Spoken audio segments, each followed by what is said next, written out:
Good evening. I'd like to call this meeting to order. The mayor is excused for this meeting, so I will be chairing the meeting. Welcome to the Cortez City Council regular meeting for Tuesday, March 11th, 2025, and I'd like to welcome you all to join us in the Pledge of Allegiance.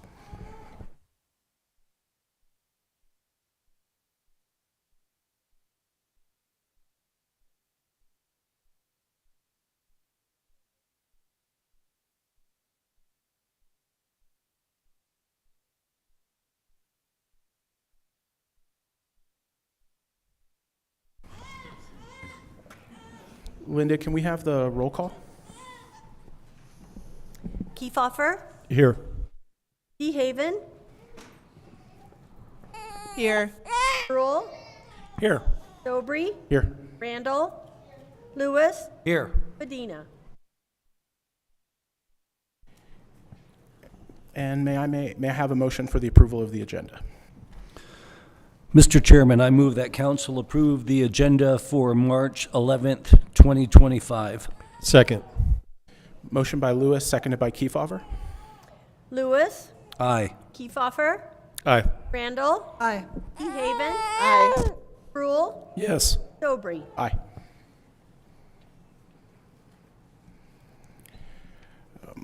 Number 2 on our agenda is the consent agenda. Listing under the consent agenda is a group of items to be acted on with a single motion and vote. This agenda is designed to expedite the handling of limited routine matters by City Council.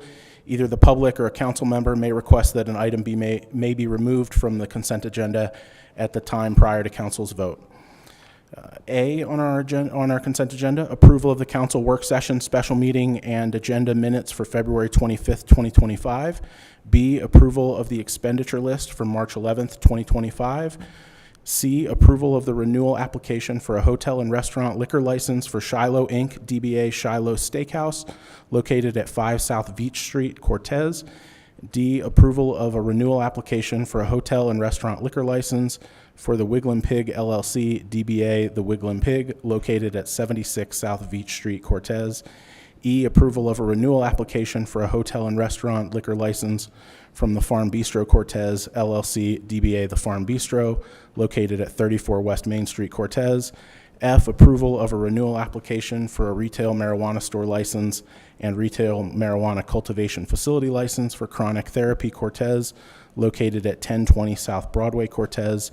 And G, approval of a special event permit for Southwest Colorado Cycling Association to host an event on the premises of Kokopelli, located at 130 West Main Street, Cortez, on April 11th, 2025, from 6 to 9 p.m.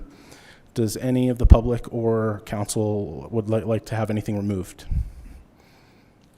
Seeing none, I'll ask for a motion. I move the council approve the consent agenda. Second. Motion by Sproul, seconded by Lewis.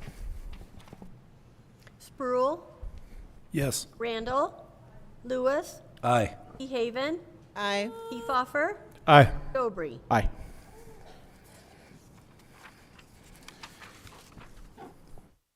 The next item on our agenda, number 3, is public participation. There is no limit to the number of speakers, although public comments will be held to an overall time limit of 30 minutes. Speakers have a time limit of 3 minutes per person, may only speak once, and may not cede time to another commenter. And please reference the rules on the card. Do we have any commenters? No. Okay. Seeing that we have none, I will move on to number 4, presentations. We have none. Number 5, public hearings. 5A, resolution number 3, series 2025. A public hearing on resolution number 3, series 2025, a resolution approving the conditional use permit to operate a waste hauling business on 1.3 acre parcel located at 2105 South Broadway, presented by our contract city planner, Nancy Dosdall. Nancy, thank you. Good evening.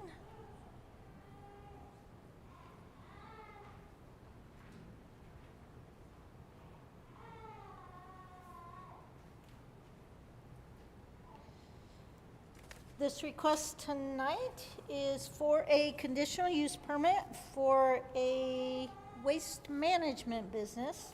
We'll talk a little bit about that. The Bruin Waste Management operates waste management company It is located at 2105 South Broadway.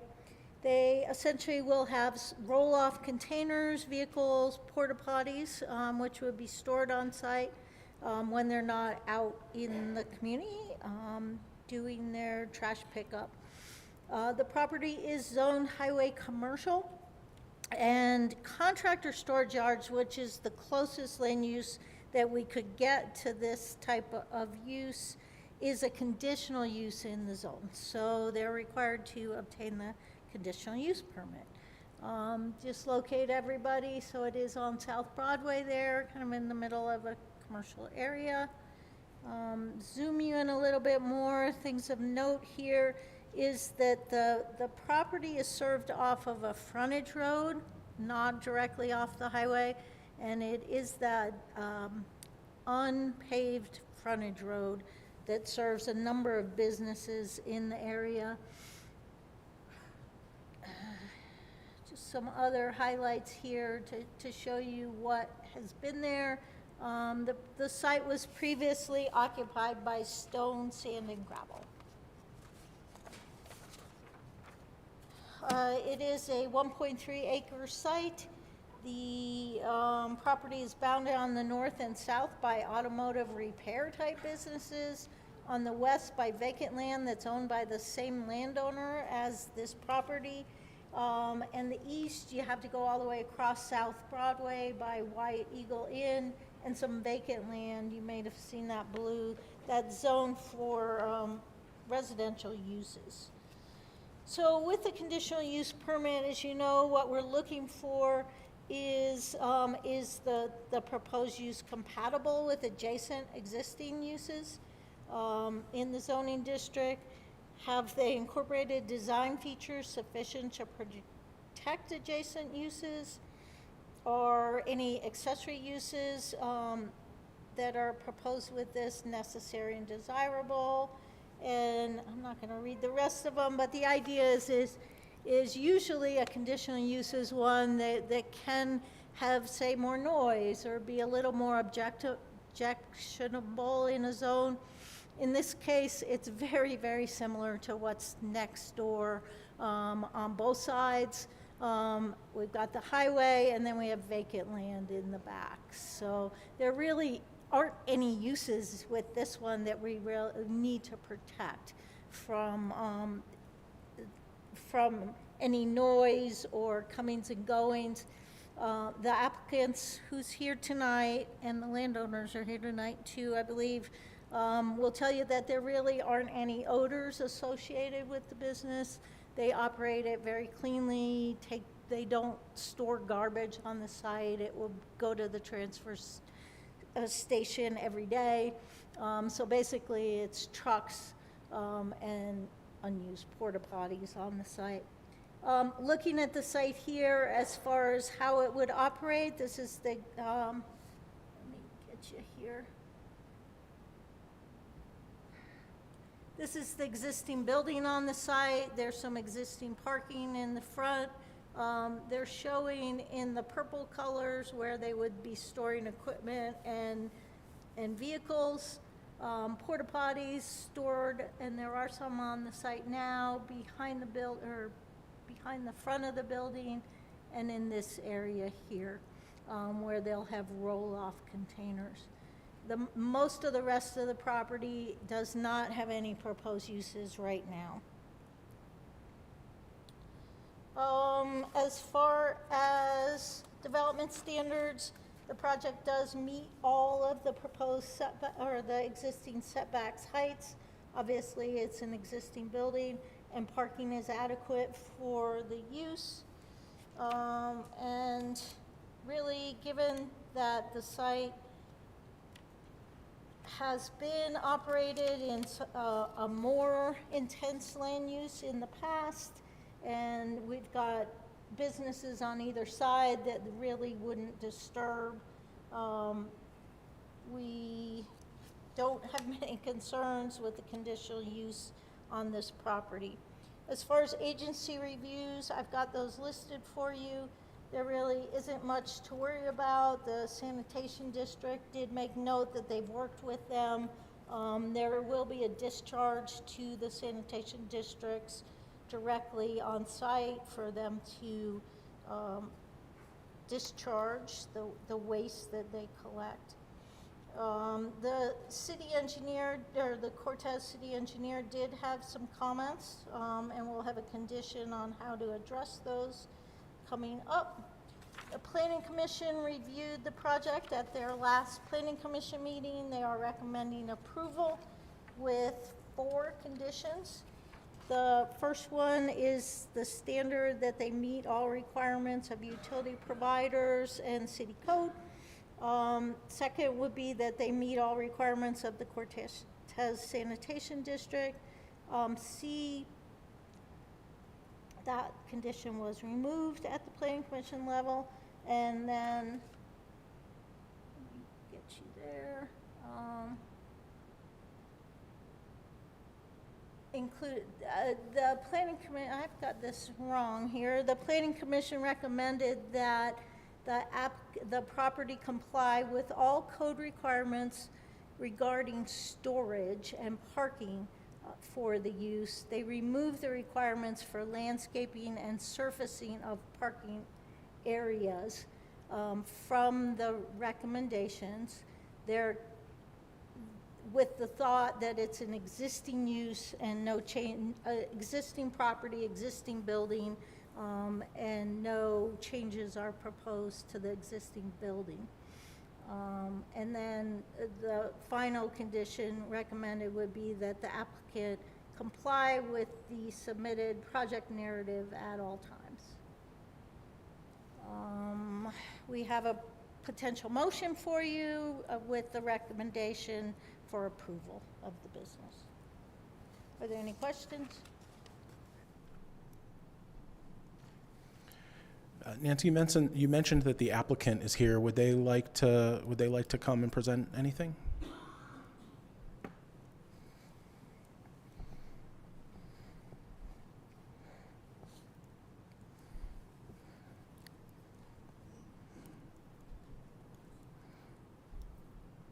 Hello, my name's Dustin Weitzel. I'm with Bruin Waste Management, regional manager.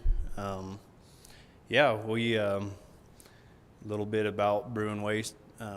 Started off in Natarita, Colorado, 1996. Last few years we've been growing. Our operations are currently Pagosa Springs, Montezuma, Dolores counties, San Miguel counties, Montrose, Delta, Ouray, and Mesa County. So, yeah, we're just growing. I actually grew up in this area. Went to school at Dolores High School. Graduated from there. Got lots of family in the area, and glad to be down here and providing a service to this community.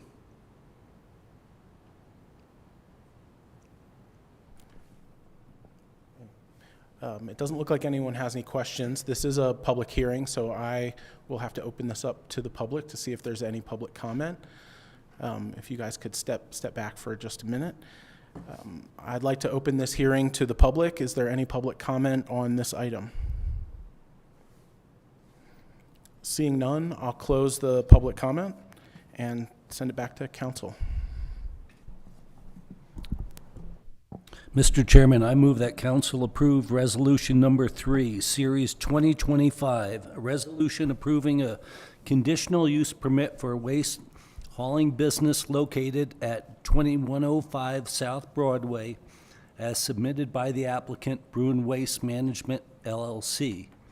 With permission of the landowner, 2015 South Broadway Trust, with 4 conditions of approval contained in the resolution. Second. Motion by Lewis, seconded by Randall. Randall. DeHaven. Aye. Lewis. Aye. Rule. Yes. Kiefhoffer. Aye. Aye.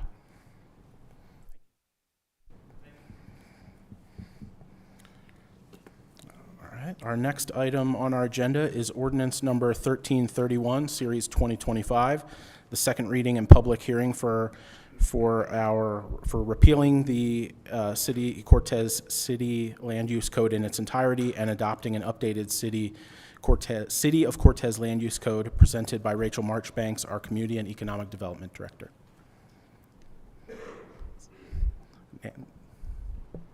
Nancy Dosdell. Nancy Dosdell, thank you. Rachel got called away at the very last minute here. Thank you.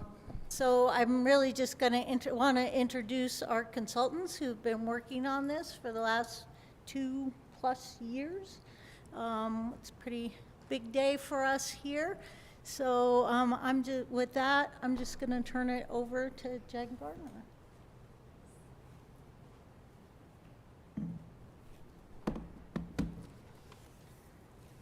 All right, let me get a presentation going here.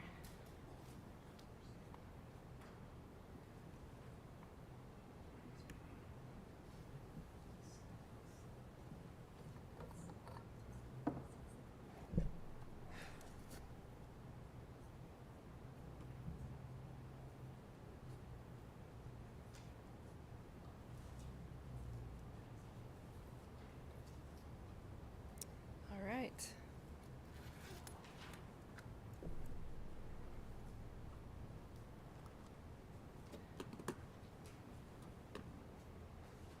Okay, ready to go finally. So thanks everyone for coming out, City Council, members of the community.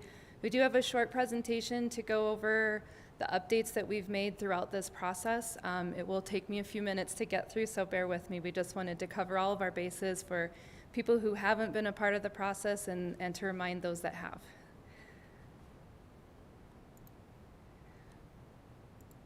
So just a quick update on the overall process of this project. As Nancy mentioned, it's been about a 2-year undertaking. Started with it's kind of a 4-step process. So we started with a foundation. The foundation of the project was interviewing community members to find out what was working and what was not with the current code.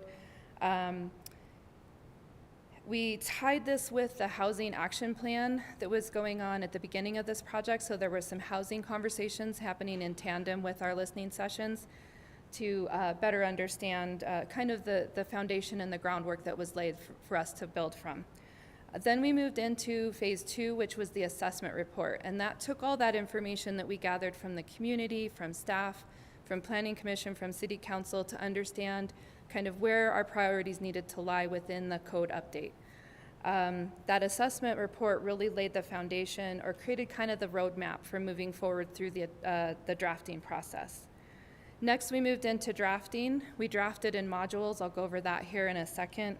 Had several Planning and Zoning Commission and City Council work sessions to work through the language as we were drafting. We had a community working group that vetted some of the concepts. So when we had a question about how far we might want to go with a certain concept, we worked with our community working group to assess kind of the right parameter and the right level of regulation.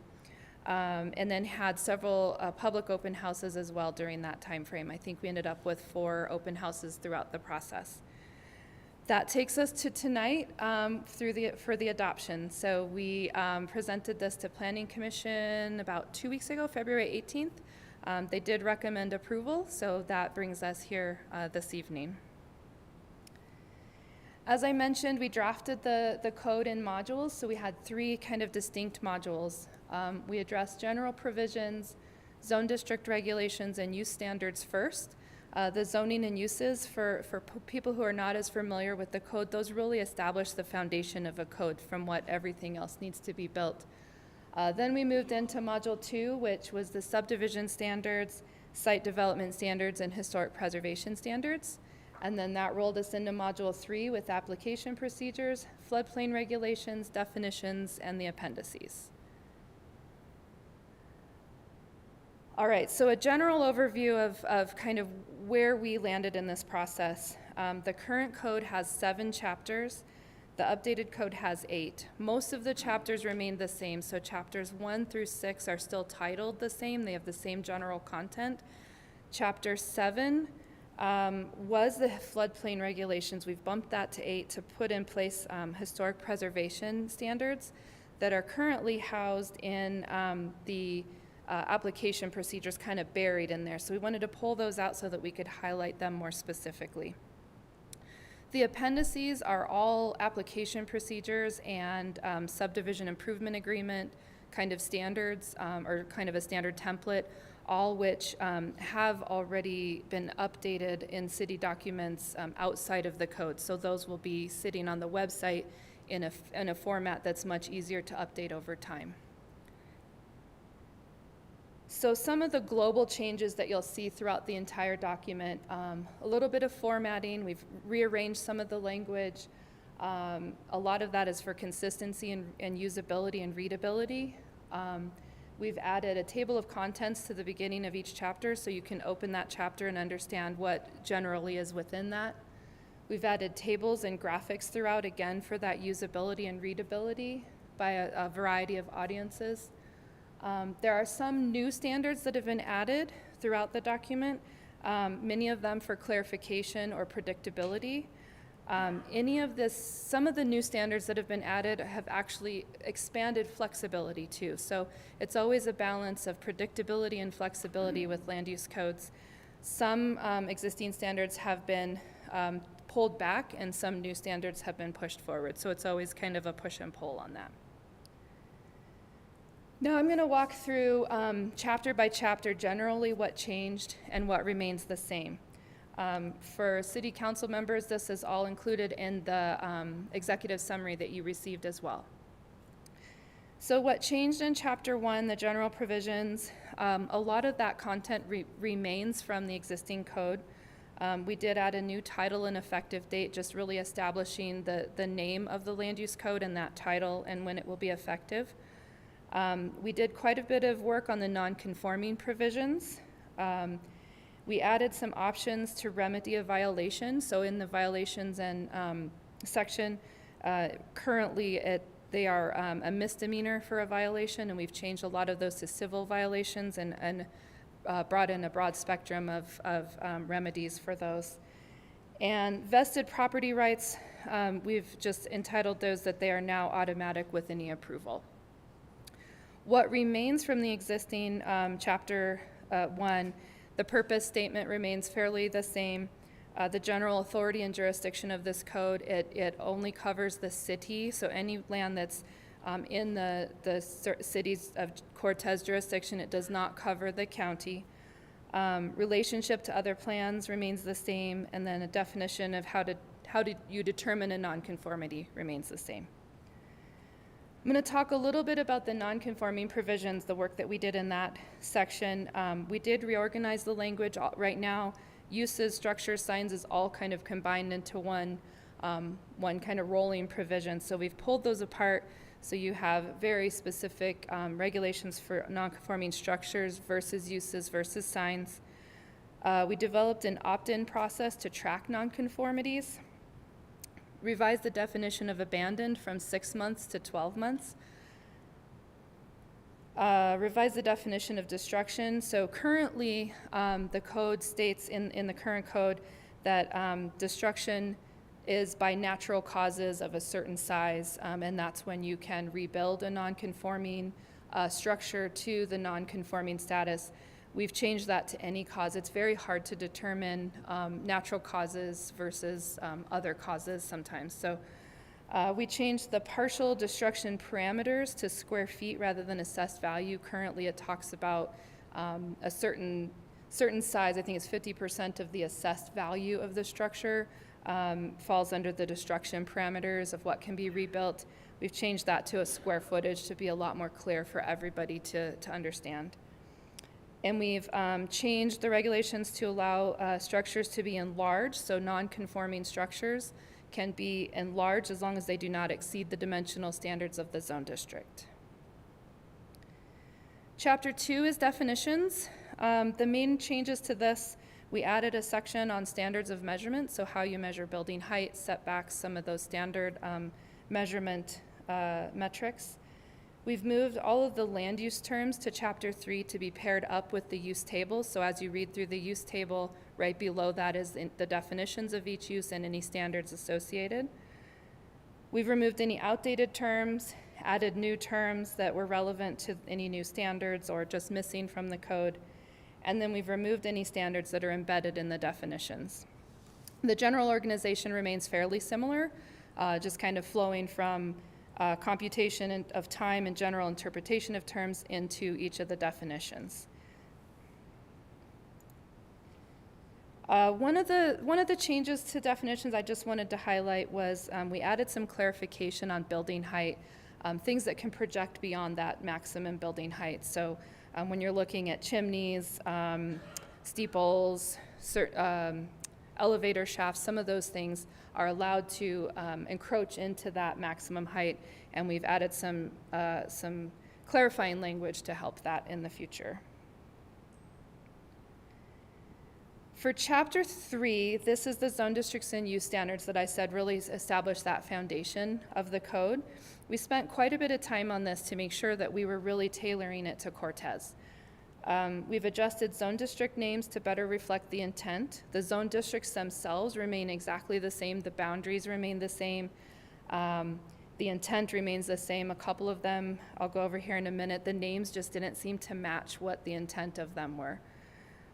We've adjusted dimensional standards to align with the Housing Action Plan, simplified some design standards, added new housing types, incorporated land use definitions that I mentioned in the previous slide.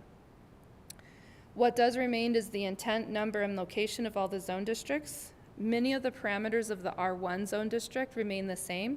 What we heard from the community is that zone district feels like it needs to be fairly well preserved in its existing form, so we've tried to carry that through the code. We've maintained and expanded upon many of the land uses. So a lot of land uses that were already in the code are still there. We've just expanded upon those to bring through some more modern uses. So I had mentioned that we changed a couple of the names. So the manufactured home district, currently called MH, we've changed to mixed residential, or R3. And the reason for that is that zone district is primarily in the southern kind of half of Cortez. There are manufactured homes, but there's also many single-family homes, duplexes, large lot, small lot. It's a real mix of housing types. So we collectively felt like manufactured home was misrepresenting that zone district. So calling it mixed residential captures kind of that mix of uses. Similarly, highway commercial does run along the highways, but also there are some properties zoned highway commercial that don't sit along the highways. So we are proposing changing that to just general commercial, which will be called C. The residential estate zone district, there's only about 3 or 4 properties in the city, and I think most of them are owned by the city, that are zoned RE. So that will maintain a legacy district, which means those properties can remain zoned RE. No new properties will be zoned RE in the future. We simplified the PUD regulations to be a zone district rather than an overlay. Currently, it's an overlay, which means it literally overlays the underlying zoning, and it's a very complicated system. By having it be an actual zone district, now there can be it's a little simpler to manage and implement as the applicant or the city. We've reduced the minimum lot size in the R1 zone district from 7,000 square feet to 6,000 square feet. That's one of the few changes we really made to the R1 zone district, and the purpose of that is to capture all the existing lots that are already in about that 6,000 to 6,500 square foot size. Currently, you have a lot of non-conforming lots in that R1 zone district because of your minimum lot size of 7,000. So by dropping that down, it makes all of those lots conforming, making it a lot easier to manage development or infill or any applications moving forward. The R2 and R3 zone currently are at 6,000 square feet. We've dropped those to 4,000 square feet. That's a minimum. They can be larger, but that provides some flexibility and some housing types in those zone districts as well. We've reduced front setbacks in the residential zones from 20 feet to 15 feet, except for garages that would still need to be at the 20 feet. So the front of the house could be further forward, but the garage would still need to be at 20 to accommodate space in the driveway for a car to park. And we've increased the maximum lot coverage across the board to make up for that minimum lot size reduction. So the two kind of go hand in hand. Additionally, in Chapter 3 with the use regulations, I mentioned earlier we've added a few uses to try to accommodate some additional housing types. We've expanded by adding cottage clusters, micro homes, tiny homes, modular homes. We've clarified what a multifamily housing is. Currently, there's an apartment and a multifamily, and it's quite confusing. And then we've renamed apartment to mixed use because the purpose of an apartment would be a living unit that would be above or behind a retail or commercial structure. So just retitled that. And a lot of that came out of the Housing Action Plan to try to provide some additional flexibility with housing in the city.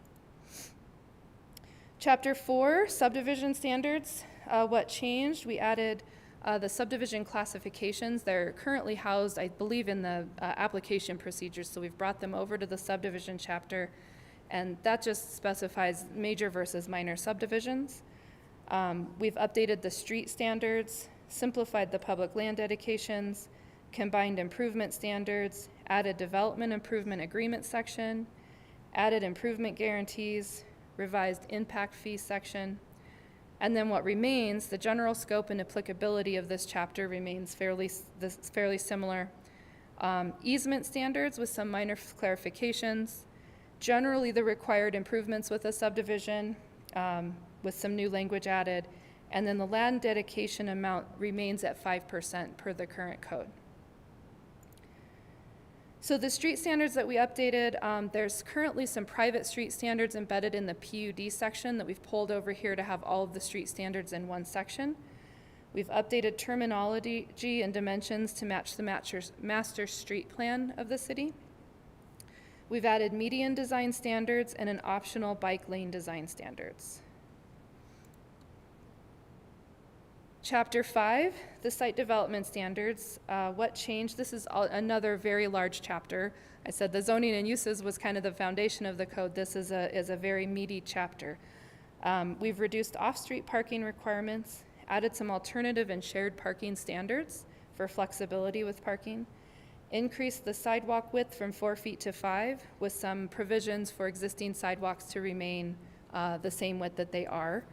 And some transitions between existing and new.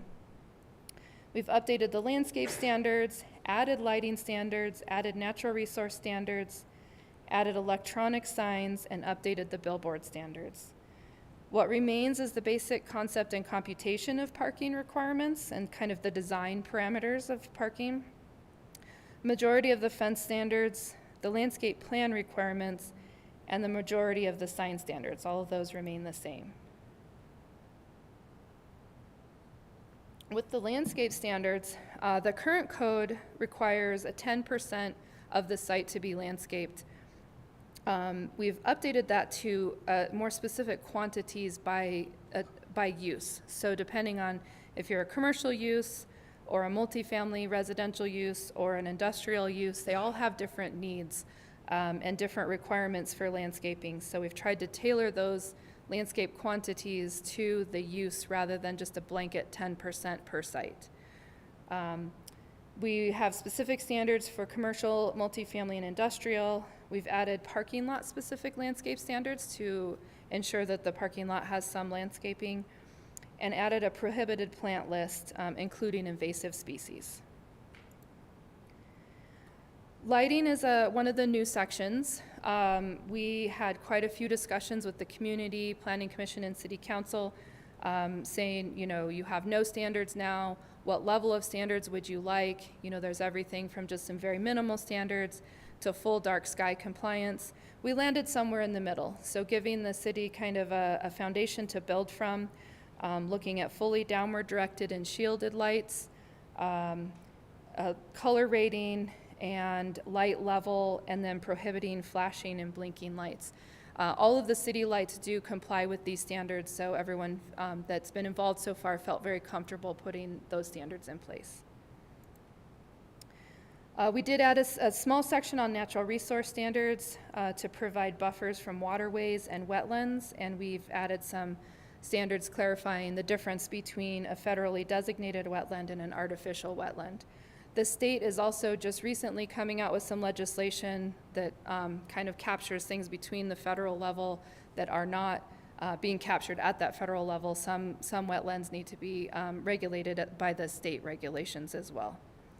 So this kind of builds a foundation to adhere to that state statute. The sign standards, we've added a few graphics and clarified what requires a permit for signs. Reduced the maximum wall sign area from 200 square feet to 128 square feet to be consistent with some other provisions in the sign standards. Added window sign standards, electronic message sign standards, and at the request of the City Council and Planning Commission and many groups, we've put a new provision in to prohibit new billboards. All right, we're getting there, folks. Bear with me. Chapter 6, Administration and Procedures.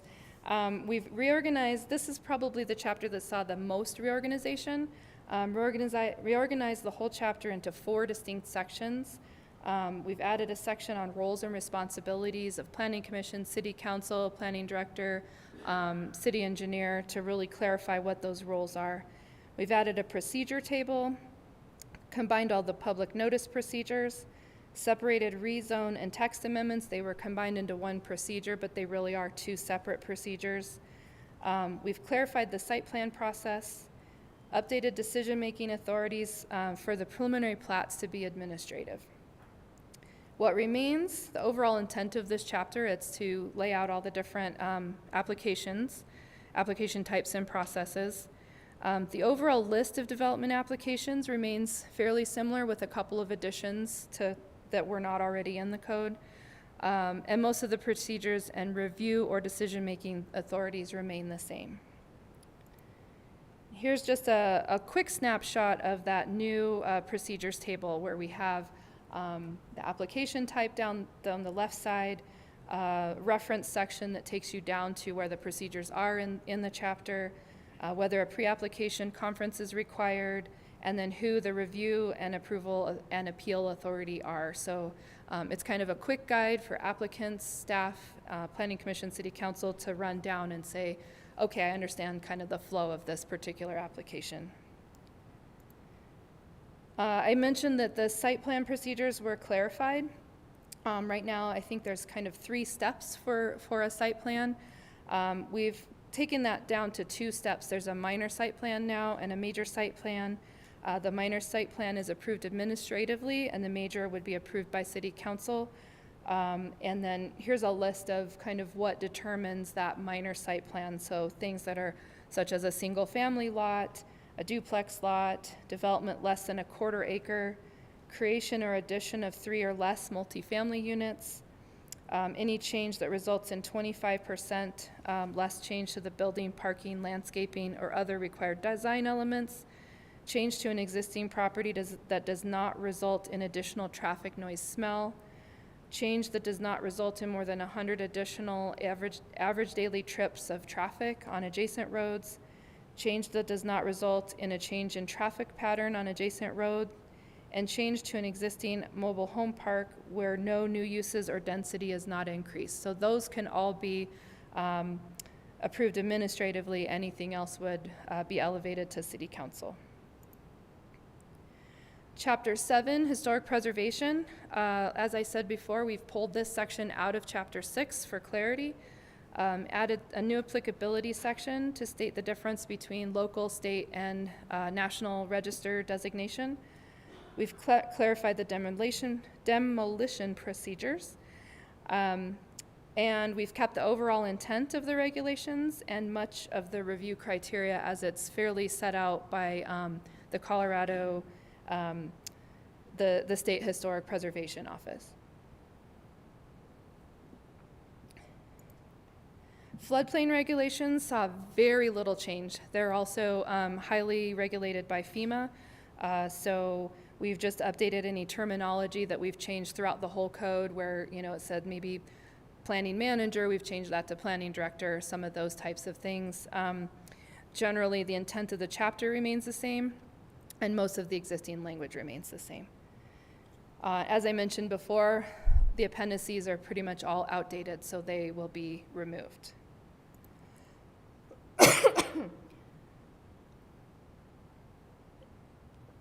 We did have the proposed code available on the city's website for public review for 30 days prior to the Planning Commission hearing, and did receive a handful of comments. Many of them were very positive and very appreciative of the process and the resulting product. But I'm just going to go through a few of them here. Many of them were in your packet, and I think maybe a new set was handed to you this evening that we just received in about the last 48 hours. So I wanted to address some of these, both for the people who made the comments and to bring everybody up to speed. There was a comment about a concern of a lack of noise ordinance, and that is accurate. The current code does not have any noise ordinance in it. Our new proposed code does have a section that builds in a noise ordinance referencing the state statute requirements. So for the member of the public that mentioned that was a great note, and that has been added in this new code. There were a couple of notes recognizing the strong work put into the code, especially the new graphics and the layman's terms that make it easier to navigate. A couple of other more general comments. Someone was curious about regulations of types of fertilizers to be used and sold within the city. That does fall outside of the land use code, but we just thought we would mention that, acknowledge that comment here this evening. There was some concern over the long-term effects of subdivisions on the overall health of the area. And just wanted to note that the subdivision regulations do regulate everything once you've decided that you're going to be doing a subdivision. And they are written very much about the overall health, safety, and welfare of the community. But overall long-term growth is guided by the comprehensive plan. So thinking about where subdivisions should go is comprehensive plan. Once it's been established that a subdivision is appropriate in a certain area, then the land use code kicks in. In chapter 1, there were a couple of questions in section 1.04.4 where it mentions relationship to other plans. There's a statement in there that all county land use applications come through the city as a referral agency. That's in the current code, and that is just a standard procedure. The city just reviews those just to make sure that they're not crosswise to any 3-mile plans or comprehensive plan, coordinated planning area requirements. And I just wanted to highlight that because we've said all along that we are not addressing the county, and we still are not. The city is just a referral agency, which means they're just in the same vein as the school district, CDOT, any of the people that would be reviewing an application. The city is just one of those as a courtesy review. There was a question in section 1.05.2.b about nonconformities. Will businesses be notified if they're nonconforming? And the answer is no. It's just an optional opt-in process. So if that business were to pull an application to do a land use application, then they would be notified at that point that they're non-conforming, and they can just get on the list. Chapter 2, there was a comment or that the use of graphic representations to help understand some of the verbiage was much appreciated. So we say thank you to that person. Chapter 3, there was a question that came up, should we include a smaller rear setback on residential lots? And I will mention we have about 2 suggestions in here for consideration. If you think that they do make sense, we've prepared some language that you can make a motion at the end of the evening to add those into an edit now, or you can make your determination on the code and address these at a later date. This is a living document, so no doubt there's always going to be edits that come down the pike. So, but we said you could reduce the rear setbacks on residential lots to, say, 5 feet for accessory structures, since they have less impact on the neighboring uses than a habitable structure. Chapter 3, there was a very good suggestion for the beekeeping section to reduce the minimum lot size from 1 acre to 1/4 acre, and the notification radius from 500 feet just to adjacent properties, and I would say that's an agreeable suggestion. So again, if you feel like that is appropriate to incorporate in this draft, take that as it may. Baby likes the bees. We had a comment in this section that the cottage clusters and tiny homes were good additions. There could be positive and negative impacts on those, mainly related to short-term rentals. And also that the mobile vending addition was a positive addition to provide more opportunity. And as I just mentioned, we did get embedded in some of these comments maybe the thought to consider some short-term rental standards, which we've talked about in the past, and I know council is considering in the future potentially. Chapter 6, there was a comment that this person was pleased to see the Board of Adjustment process built into the code. There was a question on if there's a policy regarding, or why was the policy regarding non-conforming use on parcel size with annexations removed? The current language is really unclear and can also be covered under an annexation agreement. So to that person, that's why we had removed that language. And then the last comment was that spelling out this appeals process and adding the administrative adjustment are large steps in the right direction. So to that comment, we also say thank you. And that is the end of my presentation. Thank you all for bearing with me. Just wanted to make sure we covered all of our bases here. Thank you very much. Before we move on, I did want to say thank you to our staff and consultants and the Planning and Zoning Board and the working group and particularly the community who either attended public events to voice their opinion or provided any other input through the website and other ways throughout this entire process. The goal of this whole thing is to have a land use code that fits our community, and I think with all of the work of those many people, I think that we are definitely moving in that direction. So, thank you. I'd also like to thank Logan and Simpson. I think they did a fantastic job. And make no mistake, this is a plan for the city of Cortez. And that the very first meeting we had, we wanted it for the city of Cortez. And this is not a paste and cut from any other city. I expect other cities will use ours as the one to follow. So thank you. And I thank you guys for letting us have this opportunity. With that, unless there's any other questions from council at the moment, I will open this up for public comment. Mr. Chair, if perhaps I could discuss some of the possible amendments before public comment is received? Yes, that'd be great. Thank you. Okay, thank you. As Jen mentioned, there were some suggested amendments that regarding setbacks and that sort of thing.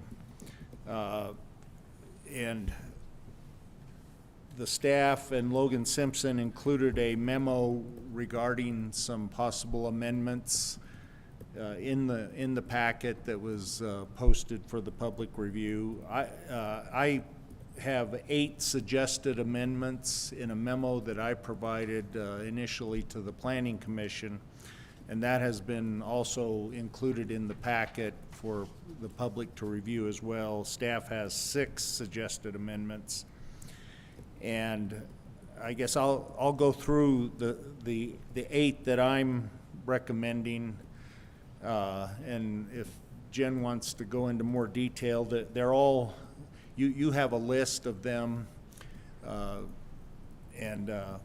I'll start out. Section 1.06.3 concerns fees, and the existing code says that no person or entity owing money to the city in any amount for any purpose, including delinquent taxes certified by the county treasurer, may be granted a development permit. And we looked at that, and it's not something that staff has been actively implementing. There are a lot of fees and fines and different monies that may be owed to a city that the land use staff would not have direct access to. One example might be in municipal court, a person may be assessed a fine and be given 30 days or 90 days to pay the fine. The staff, when reviewing a land use application filing, wouldn't necessarily contact the municipal court to see if that person owed any fines to the court. It would be an added burden both for the court to research that and for the staff who's processing the land use application. And other issues that came up were, you know, if you look at these land use applications, frequently the applicant is different from the owner, and the applicant may be a corporate entity, a limited liability company, or a partnership. And the question then becomes, if one of the partners or one of the limited liability company members owes money to the city, does that disqualify their corporate entity from submitting a land use application? And the issue became, it's a lot of work. So my recommendation is that we limit the owed money to land use fees and application fees, so that that's something that staff can easily check because they're in control of that money process. And so that's a section 1.06.3 amendment that I'm recommending. The next one is section 3.01.2, and it kind of dovetails with section 5.01.2. And if you'll recall Jen's presentation, 3.01.2 deals with zone district and use regulations, and the chapter 5 deals with site development standards. And what we found as a kind of a practice in a lot of the land use applications is that one size does not necessarily fit all. And an example might be the commercial zone district. Well, the commercial zone district deals with lots that contain fast food restaurants, and also very large lot, more almost industrial type uses that are significantly different from the small lot Main Street type use, but they're all in the commercial zone district. And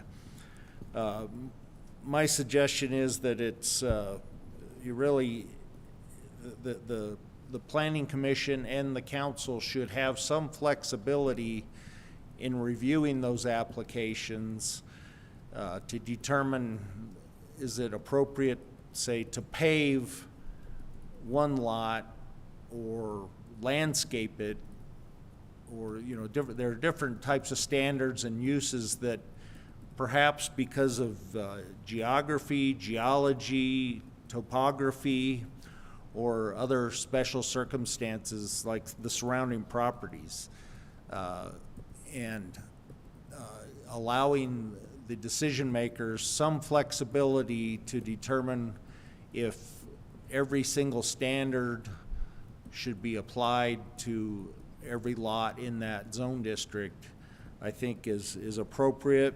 and I know there may be concern that the council or planning commission may start to play favorites and waive requirements. But I think the way the amendment that I'm suggesting, that the applicant has to request the waiver, first of all, and they have to provide some objective criteria and reasoning for why they are asking for the waiver or the deviation. It may not be a waiver. It may just say, you know, instead of 10-foot setback, they only should have to do 8 because the topography of the lot limits their ability to put a 10-foot setback or something like that. And I think staff, and I include myself in that classification, we always look at, you know, when an applicant would request a deviation or waiver, we look at it and you know, in sometimes very strong terms, we may advise you that we don't believe that this request is appropriate for this particular parcel. Obviously, the planning commission and council are the ultimate decision makers, but my sense is that with the ability of staff to comment, it would reduce the possibility of abuse by the decision makers. And if for no other reason, I think our decision makers tend to be people of pretty high character and good judgment, so I would just throw that out. There's some other changes I'm recommending dealing with the language. One thing we have a problem with is determining when an application is complete before we start the clock. And applicants, and I think the staff can attest to this, we get applications that are dramatically incomplete at times, and they're, you know, they're submitted literally on the back of a cocktail napkin. Sometimes, I mean, it's pretty amazing what people come up with, and they submit it, and then that triggers, if you consider that as a submittal, it triggers some time frames that are difficult to comply with because staff has to keep going back to the applicant and having them update their application and include all of the things that are in the code that says they have to comply with. So I'm suggesting that we amend some of the language to allow a difference between a filing and a submittal, and a filing doesn't become a submittal until it's been deemed a complete application. And that reduces the problem with time compliance. But basically, those are the suggested edits that I have. You have a ordinance in front of you that includes all of those. It also includes the 6 suggested edits that staff and Logan Simpson are perhaps recommending, or at least presenting for your consideration. I don't know if Jen or Rachel or Nancy want to comment on any of those, but I'll leave that up to them. And if you have any questions of me, feel free to ask those as well. I will highlight one. We already mentioned the 5 feet for accessory structures. We could change the setbacks on that. And that would just be for residential zone districts R1, R2, and R3. And I also mentioned the 1/4 acre for the beekeeping colonies. But the one that I want to highlight was section 2.04, definitions of terms. Throughout the historic preservation chapter, we use historic buildings and historic resources kind of interchangeably. And after this came through Planning Commission and was in your packets, our CLG coordinator and one of our Historic Preservation Commission members said, it'd be really nice if we just had a definition for historic resources and tried to make that consistent throughout. It just requires adding that definition, and I think we had to change 2 instances of historic building to historic resources. So that is the background on that proposed change. I think the rest were already covered by Pat, so thank you.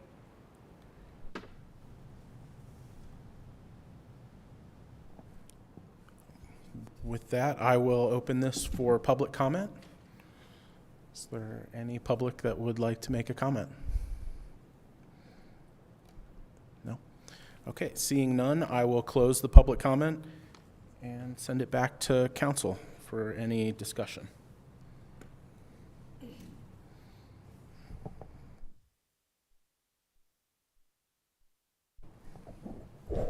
It's been an amazing process, and again, I would echo what the rest of the council feels as far as the amount of work that you put into it. I do believe it's appropriate that it remain a living document, and so I appreciate the accommodations we're making for that as recommended by our city attorney.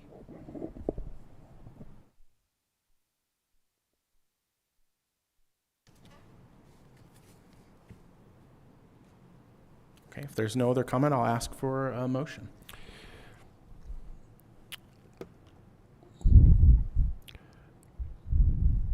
Councilor Dobry, I move that council approve on second and final reading ordinance number 1331, series 2025. An ordinance repealing in its entirety the City of Cortez Land Use Code and adopting an updated City of Cortez Land Use Code with the amendments that were presented. Second. The motion was by Kiefhofer, seconded by Lewis. Randall. Aye. Lewis. Aye. Brule. Yes. Kiefhofer. Aye. Haven. Aye. Dobry. Aye.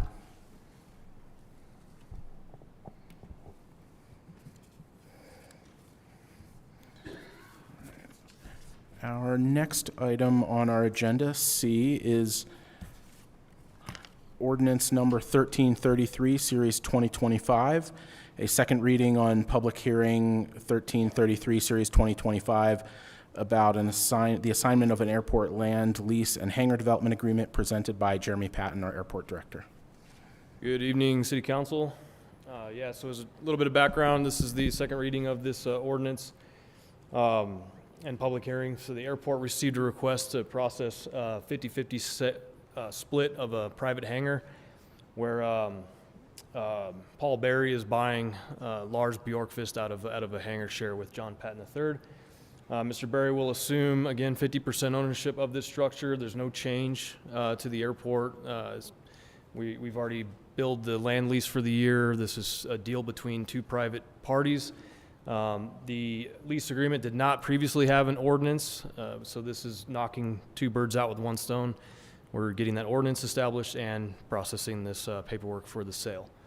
Again, no fiscal change.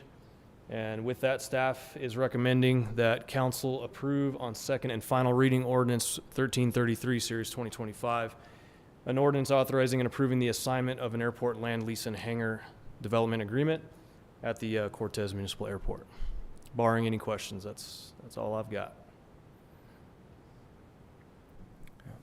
Not seeing any questions, I am going to open this for public comment.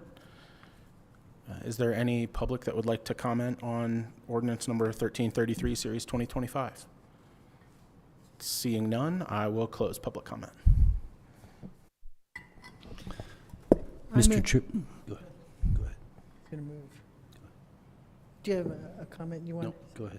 I move that council approve on second and final reading ordinance number 1333, series 2025, an ordinance authorizing and approving the assignment of an airport land lease and hangar development agreement at the Cortez Municipal Airport. Second. The motion was by Randall, seconded by Lewis. DeHaven. Aye. Kiefhofer. Aye. Randall. Aye. Lewis. Aye. Brule. Yes. Dobry. Aye. Thank you, Council. The next item on our agenda is unfinished business. We have none. So then our next item, item 7A, is the city copier bids. presented by Casey Simpson, our General Services Director.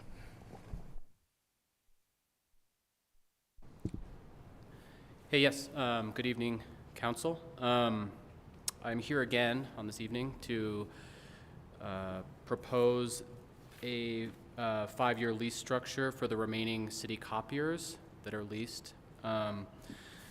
This round of copiers are located at the Service Center, Recreation Center, City Hall, and Library. All the leases will begin April 1st, except for the library, which will begin in August. Per your request, I've included the fee structure in a table there. And yeah, I'm open to any questions.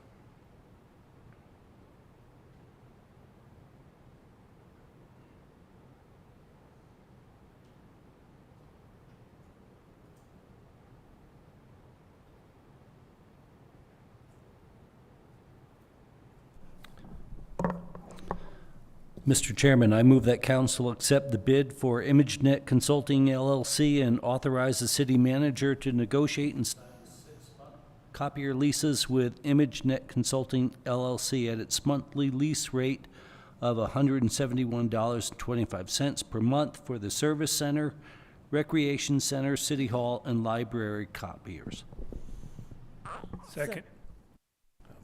Just Mr. to, Chair, before you take the vote, just wanted to clarify, it was a 60-month, not a 6-month? Did I say 6? I think you did, okay. 60 months, sorry about that. Second again. motion by Lewis, second by Sproul. Brule. Yes. Kiefhoffer. Aye. Haven. Aye. Randall. Aye. Lewis. Aye. Dobry. Aye. Thank you. Casey, want to thank you for that substantial savings of around $14,000 as well. Thank you. Welcome. The next item on our agenda, item 7B, is for the outdoor pool roof construction bid presented by Creighton Wright, our Director of Parks and Recreation. Good evening, Councilmember Dobry, council members. I'm here tonight. Will be 2 consecutive urgent park infrastructure issues. The first of which is the addition of a pitched roof over the outdoor pool mechanical roof. The current mechanical flat roof at the outdoor pool is a solid, very thick, 8 to 10 inch thick concrete reinforced roof. It has begun deteriorating, and it has been getting worse over the last couple years. It initially started showing its issues about 5 years ago, where the edges began cracking due to the thaw and freeze and thaw cycle. Staff attempted to do some repairs to it and putting a fascia and cutting off a section of it, but it continues to break away and concrete pieces fall to the ground. The other issue that emerged about 2 years ago was a crack that emerged through the roof, in which heavy thunderstorm rains and or melt during the spring actually has water that seeps in through the concrete and eventually spills out on the other side of the underside of the roof. So in 2023, we reached out to an engineer to assess the situation and recommend a solution. Short of a complete replacement, the best option for us is to keep water off of that roof structure, and by doing that, installing a pitched roof over the existing concrete roof system. He drew up plans that we used as a bid packet. He made an initial estimate on what he thought that pitched roof might cost, which was off a bit, but $35,000. We put $40,000 in the bid in the budget for 2024, and worked through bidding that project 2 times, once at the end of 2023 and once in the middle part of 2024, before a third attempt at bidding that project in the latter part of 2024. The first 2 bids, we got no bids from any contractors on. The third bid we did, after rustling up some local contractors and really putting quite a bit of effort into marketing to get the word out. That third bid in October resulted in one local bid from Cruzan Construction of Cortez in the amount of $88,392, as well as a out-of-area bid from Contract West out of Salt Lake City in the amount of $153,000. After the bid closed in October, kind of sat on it trying to figure out what to do, given the lowest bid was considerably above what the budgeted amount was. The city manager, myself, and our aquatic supervisor went out to the site in the early part of February to review and evaluate the conditions and try to brainstorm any other solutions. And ultimately, we came up with no better solution than the pitched roof. So with that in mind, I went back into the Conservation Trust Fund to see if I could come up with additional budget authority, and identified the Parque de Vida East Shelter Event Power Edition project as an option that we could eliminate from this year and free up that budget authority. It was budgeted for $50,000. So between the two, what was budgeted for the roof project as well as the Parque de Vida event power project, it brings the total available budget to $90,000, which would be enough to pay for this project. So with that, we have reached out to Cruzan Construction. Given that the bid has been several months past, he is willing to still hold the bid amount. And unfortunately, he can't get the work done until the fall after our swim season this year. However, that is workable for us. It actually would be quite challenging to have the installation happen during the summer or even the preseason from now leading into the summer. So fall actually is the best time that we have available at the moment. So with that in mind, I am recommending that we award the bid to Cruzan Construction, Inc. Mr. Coleman reminded me that I had to use the full name of the business. So should a council member want to make a motion, please include the Inc. on the end of that, Cruzan Construction, Inc., in the amount of $88,392. That is it for my presentation. I'm willing to take any comments that you may have. Actually, technically, the company's name is Cruzan Construction Company. Per the Secretary of State. So the motion or the recommendation is correct.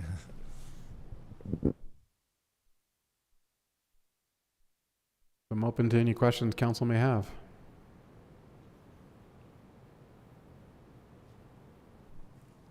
Seeing no questions from council, do we have a motion?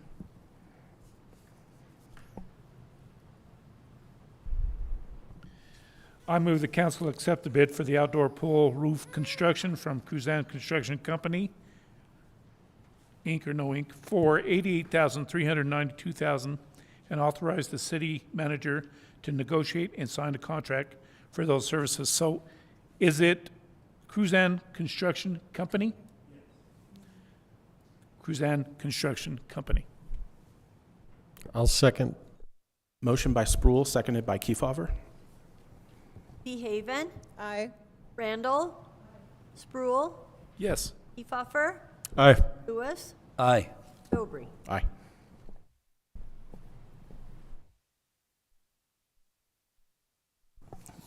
Our next item on our agenda, 7C, is for the purchase of a Ditch Witch vacuum excavator, also presented by Creighton Wright, Director of Parks and Recreation.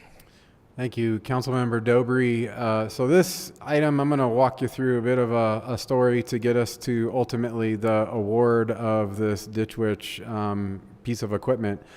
Ultimately, this piece of equipment is necessary for us to implement the improvement of another urgent park-related infrastructure issue, that being the renovation of the Montezuma Islands. That's the grass, turf, and tree area that is along Montezuma Avenue in Cortez.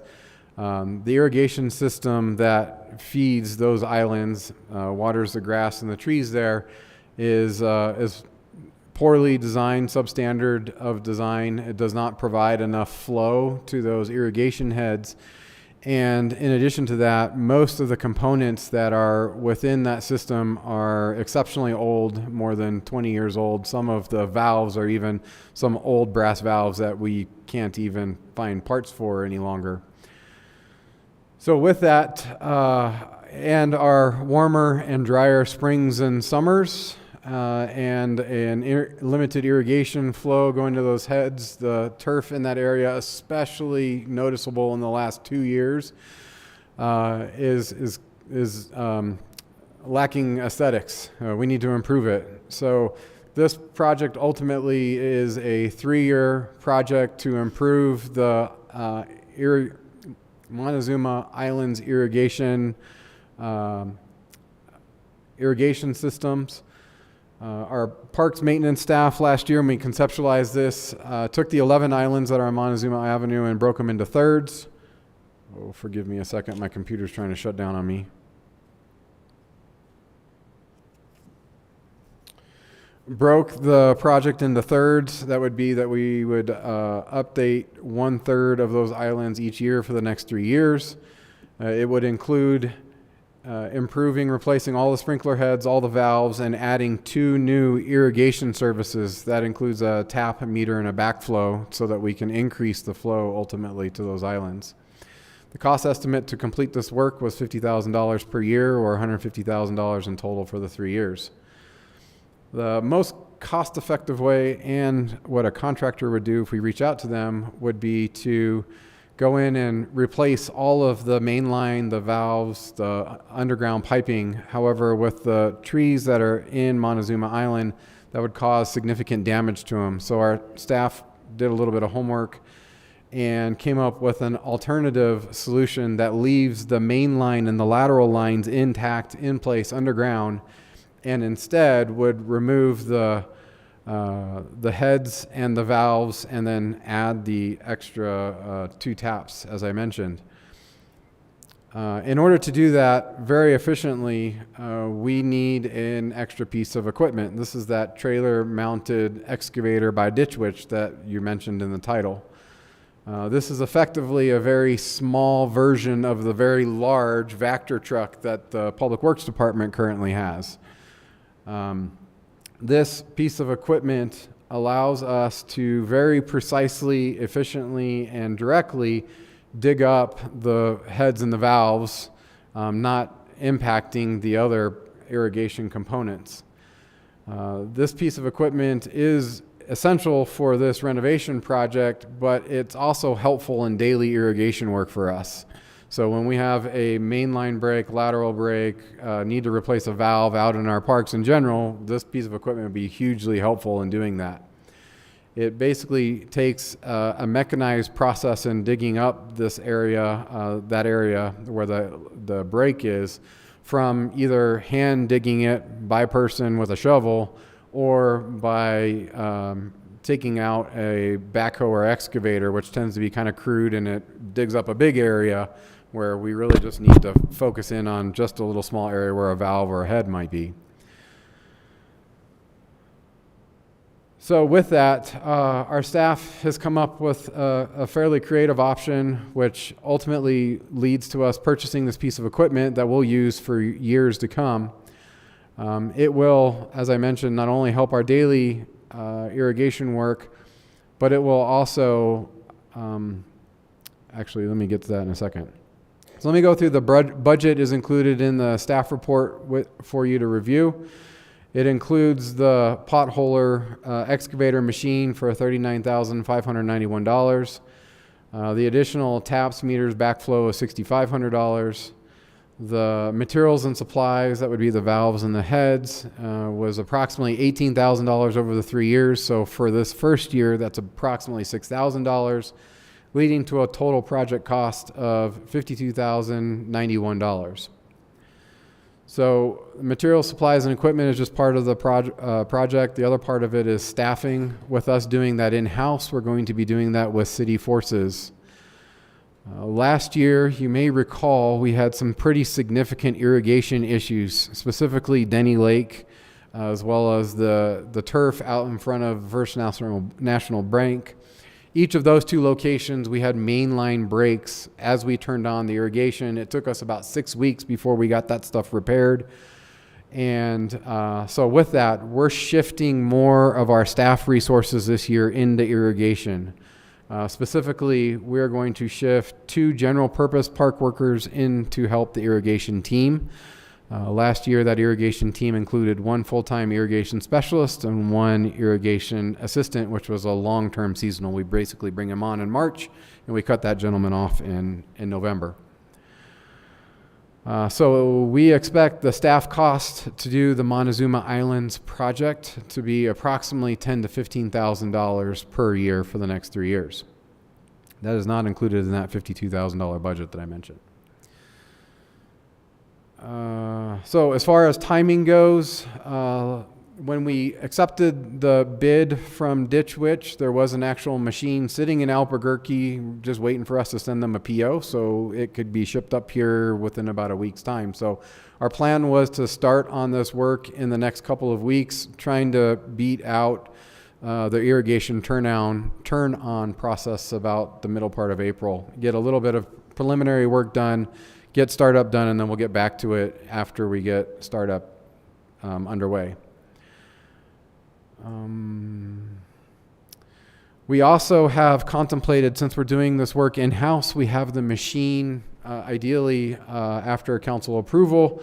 We may even be able to get moving on the second year's worth of work towards the end of the season, assuming capacity is available from staff as well as the budget capacity is available. So it gives us a little bit of flexibility to, once we get the first year's worth of work done, we can also move on to the second year potentially. We ended up selecting the Ditch Witch excavator after we did a side-by-side comparison of the 2 competitors in the market. We received Sourcewell, that's a purchasing cooperative. Sourcewell guaranteed low bids from both manufacturers, both the Ditch Witch and the Vermeer. We compared them side by side. Our staff ultimately chose the Ditch Witch model because it's smaller, more compact, and more easily maneuverable within our parks. The Ditch Witch version was quite a bit longer and a little bit more difficult to move around. It also was $10,000 more than the Ditch Witch version. So the fiscal impact and budget implications, we have $50,000 for the Montezuma Islands irrigation renovation project included in the Conservation Trust Fund. So the project budget, as I mentioned earlier, is a bit over that, a little bit more than $2,000. So in order to make this project work, the funding for the first year will come from the Conservation Trust Fund first for the equipment, the irrigation taps, the materials and supplies, and any remaining materials and supplies we may need to finish off this first year's worth of work we'll take out of our operational budget. So just looking at this project holistically over the 3 years, our estimate is that the total cost of it would be in the neighborhood of $109,000 doing it in-house with city staff. Our estimate from a contractor to do the same work was approximately $150,000. So it's looking like we may save in the neighborhood of $41,000 by doing it in-house with our own forces. So it is my recommendation for council to award the purchase of the Ditch Witch vacuum excavator to Ditch Witch, Ditch Witch Vacuum Sales of New Mexico is a subsidiary of the Charles Machine Works Incorporated out of Oklahoma. So that would be the actual award that we would need to make if council were to move to award this project. So that is it for my report. I'll take any questions that council may have on this item. I'll ask a Councilman Dobry question. What's the life expectancy of the Ditch Witch? That's a very good question. It's approximately 10 years if we maintain it well, which we expect to do so. And does it come with a trailer? So as a part of the bid, we added a trailer onto it to ensure that we had everything that we need to get it started. Thank you. I move that council accept the bid from the Charles Machine Works Incorporated Ditch Witch Division in the amount of $39,590.53 for the purchase of a Ditch Witch vacuum excavator and authorize the city manager to negotiate and sign a contract for this purpose. Second. Motion by motion by Lewis, seconded by Randall. Randall. DeHaven. Aye. Buffer. Aye. Lewis. Aye. Spruill. Yes. Dobry. Aye. Thank you. The next item, D on our agenda, is for the award of contract for Stormwater Master Plan presented by Brian Peckins, Director of Public Works. Good evening, Council. In 2005, the city began to map drainage basins within the city limits and perform various hydrological calculations modeling runoff for 100-year storm events. As the city has continued to develop, the existing storm drain systems have become unable to safely convey 10-year or greater storm events without damage to infrastructure and property. A fragmented network of drainage infrastructure exists, as documented in the city's ArcGIS program, which is often insufficient in capacity, has been inadequately maintained, is in a state of failure, has already failed, or was never properly put in place. Public Works recently sent out a request for proposal to experienced engineering firms for a stormwater master planning initiative. The objective is to engage a consultant who will aid the city in developing guidelines designed to enhance the efficient operation and maintenance of the city's stormwater drainage system, as well as putting together a 10-year improvement plan. The RFP was prepared and advertised in the Cortez Journal, put on the city's website, and listed on BidNet with 1,975 contacts. Proposals were due by 3 p.m. on Tuesday, February 25th, with the following firms responding. And you can see Earth Art Engineering, Jones & DeMille, JR Engineering, Respect Company. Public Works has budgeted monies in the Street Improvement Fund to cover the Stormwater Master Plan. City staff, including representatives from Public Works and General Services, conducted a review of the 4 submitted proposals. Although all firms presented qualified engineers and demonstrated stormwater planning experience, staff believes that Jones & DeMille are best positioned to fulfill the city's requirements outlined in the RFP. See the attached scoring matrix. With a wealth of experience in creating stormwater master plans for rural communities comparable to Cortez, Jones & DeMille are prepared to deploy a well-structured team of 10 people. This team will include engineers, water resource professionals, environmental consultants, GIS specialists, and surveyors, all dedicated to fulfilling the aggressive schedule specified in the RFP. Their proposal additionally highlights their skill in assisting with the procurement of alternative funding sources for stormwater infrastructure improvements. Based on their overall proposal, it is the recommendation from the selection committee that Jones & DeMille be chosen for the Stormwater Master Plan. Subject to any questions? Not a question, but a comment. I really appreciate the scoring matrix you provided, Brian. It clearly showed why you selected this company to be your number one choice, even though they were not the lowest. Thank you. Thank you.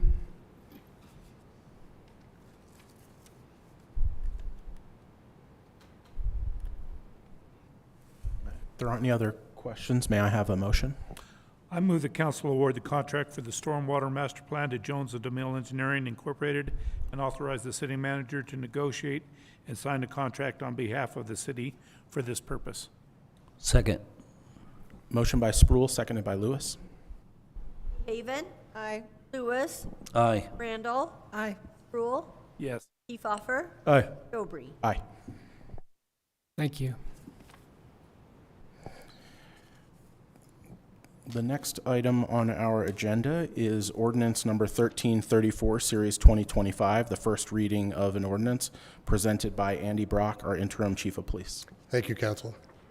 The background of this is in 2021, Council approved ordinance number 1286, Series 2021, contracting with Axon Enterprise, Inc. of Scottsdale, Arizona, to provide the police department with tasers, body-worn cameras, and cloud storage of the data produced. This was a 5-year contract that is now expiring.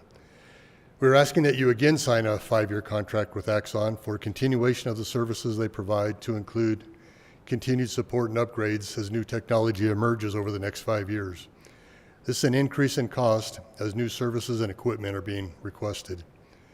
The police department is asking that the department continue to use the Axon 4 body cameras and the Axon Interview product. The Axon Interview product is separate. We have it currently, but it's in a separate contract. And we would like to consolidate all the Axon technology in a single annual payment to simplify it for administrative processes.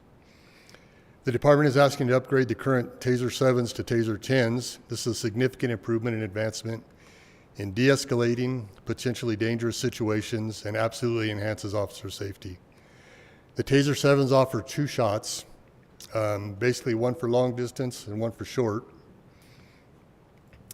If at any time one of the darts is disconnected, it makes the device ineffective. This occurred on the street, it's occurred in our trainings, and it's occurred in demonstrations that we have.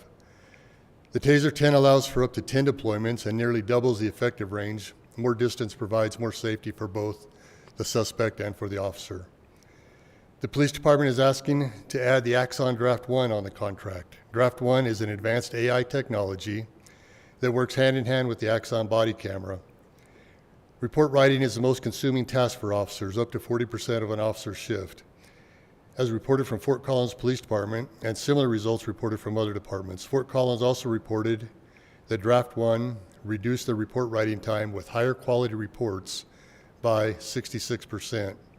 Adding Draft 1 on the contract adds an additional $27,925.92 annually, and over the 5-year period, $139,629.60. This cost is projected to allow for each officer to be on the street an additional 549 hours per year. Officers on the street allow for quicker response time, better operational efficiency, and lead to increased time officers can proactively patrol the city. The physical impact, the proposed new Axon 5-year contract, which includes Axon Interview, Axon Body-Worn Camera 4, Taser 10, and Axon Draft 1 will cost $593,545.91 over the term of the contract. The first year being $131,453.79, and each additional year would be $115,523.03. The year 1 cost has been included and approved in our 2025 budget. And we would recommend that council approve the quote from Axon and the master service agreement and renew the Axon subscription for another 5 years.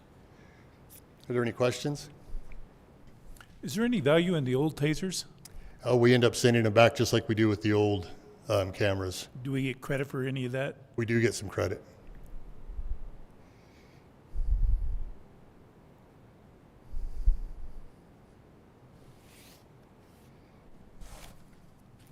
If there are no other questions, may I have a motion?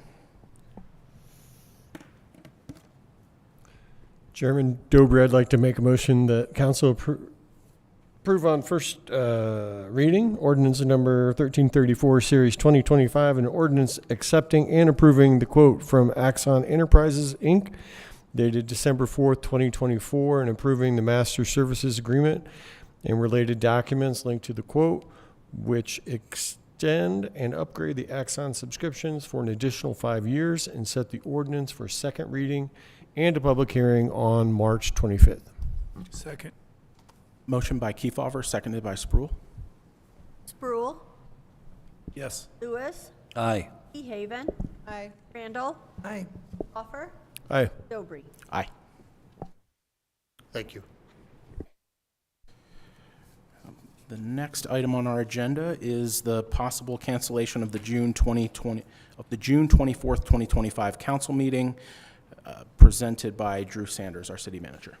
Yeah, good evening, council. Just presenting to you the possibility of canceling the June 24, 2025 council meeting.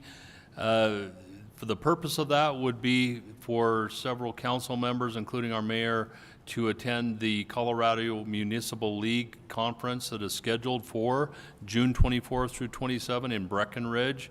Those dates conflict with our regular council meeting, unfortunately, this year, and which we experienced last year as well. Therefore, I am suggesting that we cancel the meeting to allow those council members to go. We will not have a quorum anyway, since those council members will be at that conference. But this is a really important conference that we send council members and staff to every year.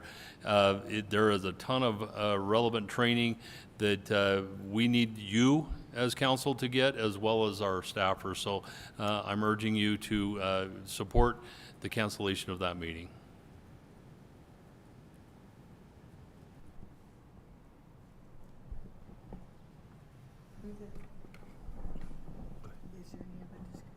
No. I move that the council cancel the city council meeting scheduled for June 24th, 2025 for the purpose of permitting staff and council attendance at the Colorado Municipal League Conference. Second. Motion by Randall, seconded by Sproul. Kiefhoffer. Aye. Randall. Sproul. Yes. DeHaven. Aye. Lewis. Aye. Dobry. Aye. The next item on our agenda, draft resolution and ordinances. We have none. Number 9 on our agenda, city attorney's report. No report, council. Number 10 on our agenda, city manager's report. Yes, council, I have 3 quick items this evening. To start with, it's my, well, I regretfully need to announce to you that our finance director, Kelly Koski, has submitted her resignation and will be leaving the city of Cortez to pursue another career opportunity. She's accepted a position as an assistant city manager in Sunnyside, Washington.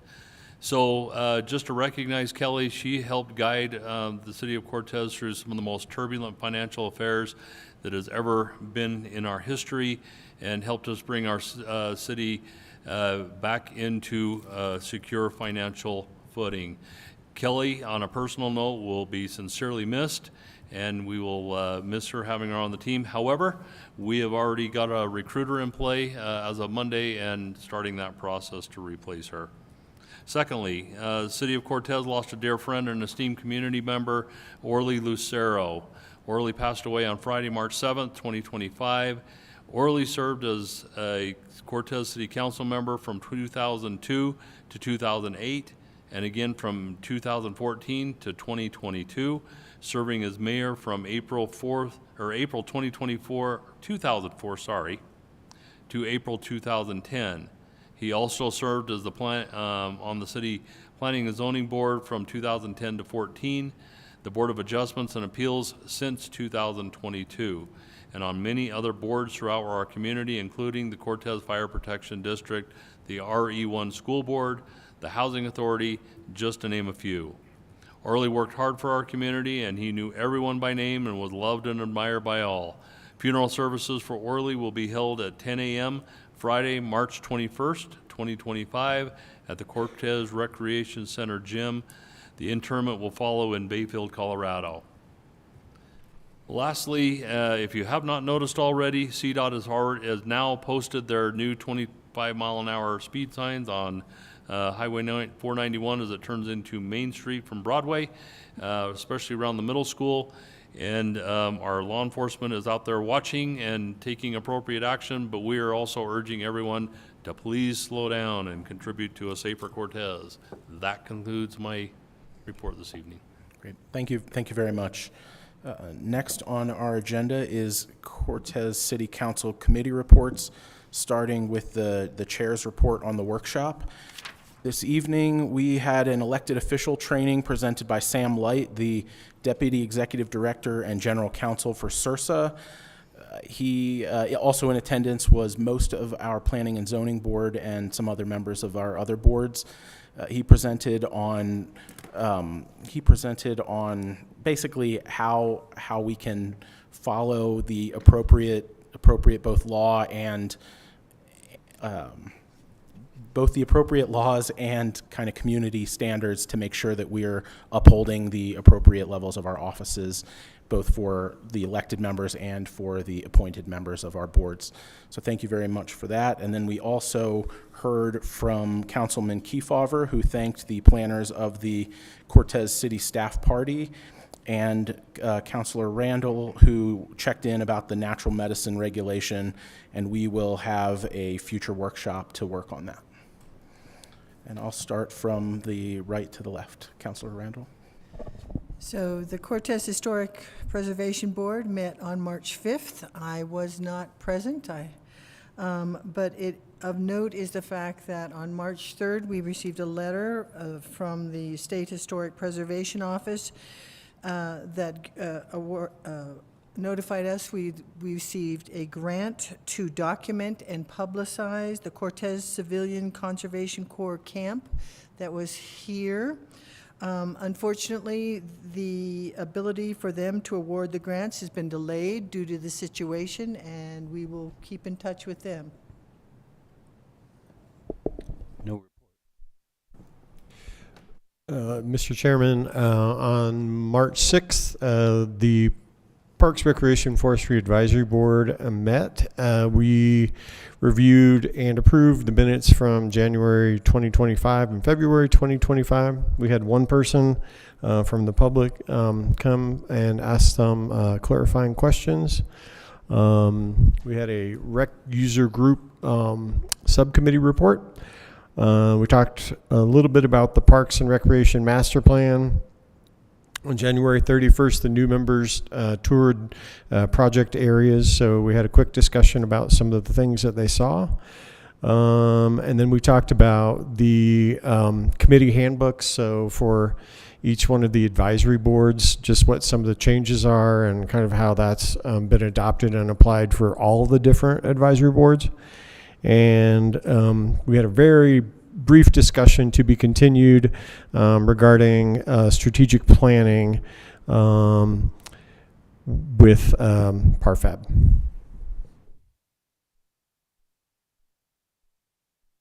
Thank you. Moving on to the next item on our agenda, other items of business. We have none. No executive session is needed. Correct. Okay.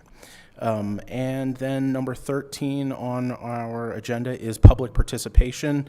There is, again, no limit to the number of speakers and no overall time limit.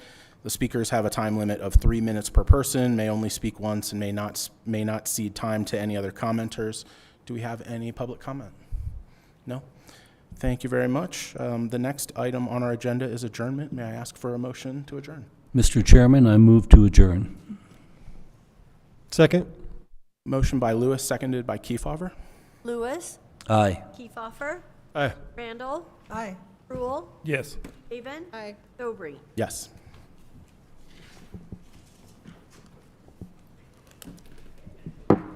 Council, if you'd like to join us in the training room across the hall.